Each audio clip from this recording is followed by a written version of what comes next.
Workout વધારે છે, running થતી નથી, વર્કઆઉટ કઈ રીતના કરવો જોઈએ, વર્કઆઉટ ઓછો કરવો જોઈએ, વધારે કરવો જોઈએ, કે રનિંગમાં ફોકસ નથી રહેતું તમારું, રનિંગમાં ફોકસ નથી રહેતું, આ કમેન્ટ બેઝ ઉપર આપણે વિડીયો બનાવવાના છીએ. સૌથી પહેલા બધા જ મિત્રોને મારા જય શ્રી રામ, જય માતાજી. કેમ છો મારી યુટ્યુબ ફેમિલી? મારું નામ રાહુલ પ્રજાપતિ. Day number 22. બરાબર.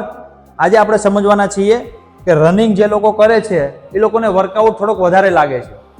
જેને વજન ઘટાડવો છે એ લોકોને વધારે નથી લાગતો. જેનો ઓછો વજન છે, મીડિયમ વજન છે, એ લોકોને વર્કઆઉટ વધારે લાગે છે.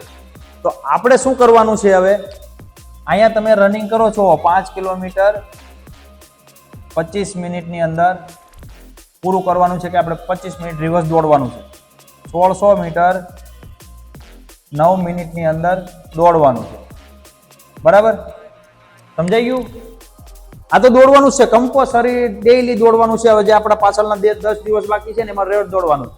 પછી એના પછી પાછું આપણે શેડ્યુલ બદલી નાખશું. 30 દિવસ પછી પાછું આપણે લાવવાના જ છીએ. 31, 32, 33, 34, 35, 36 એમ કરતા ઠેઠ લાવશું. 3 મહિના સુધી લાવશું. તમારી જો રિક્વેસ્ટ હશે ને તો લાવશું. કમેન્ટ કરી દેજો કે આ અમને જોઈએ છે તો લાવશું. બરાબર. હવે તમે વિચાર કરો કે તમે જે હોમવર્ક કરો છો, બરાબર છે, તમે વિડીયો જોઈને હોમવર્ક કરવાના છો, તો એની પછી શું કરશો? તમે ડાયરેક્ટ રનિંગ ચાલુ કરો. બરાબર. આ હું દોરું છું, તમને ખબર પડી જશે કે આ છે આપણે રોડ વાળા જે રનિંગ કરે છે એના માટે. ડાયરેક્ટ રનિંગ ચાલુ કરી દો. હવે રોડ ઉપર રનિંગ કરીને પછી શું કરવાનું? તમારે રોડ ઉપર ને ગ્રાઉન્ડ ઉપર રનિંગ કરી નાખીને એને શું કરશું? વોર્મઅપ કરીને ડાયરેક્ટ થોડું વોર્મઅપ કરો, રનિંગ ચાલુ કરો. પછી કાંઈ કરવાનું નથી. સ્પ્રિન્ટ મારી ગયો 3 સ્પ્રિન્ટ મારો, પછી રિવર્સ પાછા આવો. 3 સ્પ્રિન્ટ મારો, રિવર્સ આવો. અને થોડો ઘણો એપ્સનો વર્કઆઉટ કરો. ઇનફ. આજે એટલું કર્યું, પછી કાલે આપણે સમજશું પછી કાલે કેટલું કરવું જોઈએ, કેટલું નહીં. બરાબર. આજે કરી લીધું તો પછી કાલે આપણે સમજવાના છે કરવું જોઈએ કે ન કરવું જોઈએ.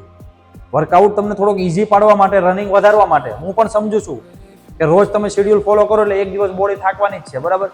તો રેસ તો આપણે કર્યો ને એક દિવસ, તો વચ્ચે પાછું આપણે અઠવાડિયા પછી એક રેસ કરશું જ. બરાબર. હજુ આપણે 22મો દિવસ આવ્યો તો 25મા દિવસે પાછો રેસ કરશું જ આપણે. એ પણ રેસ કરતા કરતા શું કરશું એ પણ આપણે સમજવાના છીએ. બરાબર.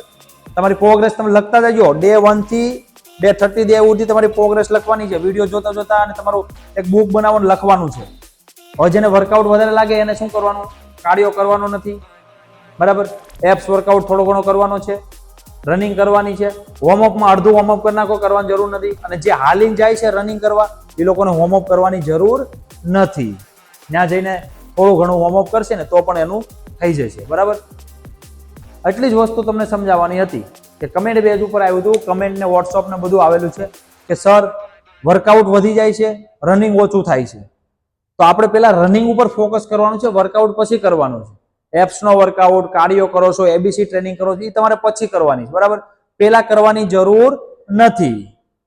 હું આશા કરું છું કે તમને આ વસ્તુ સમજાઈ ગઈ છે કે હું શું કહેવા માંગુ છું. તમે જે કીધું એનો આન્સર તમને મળી ગયો છે. વિડીયો તમને સારો લાગ્યો હોય તો નીચે કમેન્ટ કરજો. જે આ કમેન્ટ કરશો તો આવતા વિડીયોમાં પણ આ કમેન્ટના જવાબ તમને મળી જશે. અને કમેન્ટમાં મળવાના જ છે તમને જવાબ, પણ એની પછી તમને મળી જશે જવાબ. બરાબર. વેટ લોસ નથી થતો, વેટ ગેઇન નથી થતો, ઘરમાં કોઈ જાતની બીમારી છે, દાદા દાદીને બીમારી છે, મમ્મી પપ્પાને બીમારી છે, બેનને બીમારી, ભાઈને બીમારી, કમેન્ટ કરો જરૂરથી. આપણે જવાબ આપી દઈશું. એ 100% ગેરંટી છે મારી. એને હેલ્થમાંથી આગળ હેલ્થ લાવી દઈશું.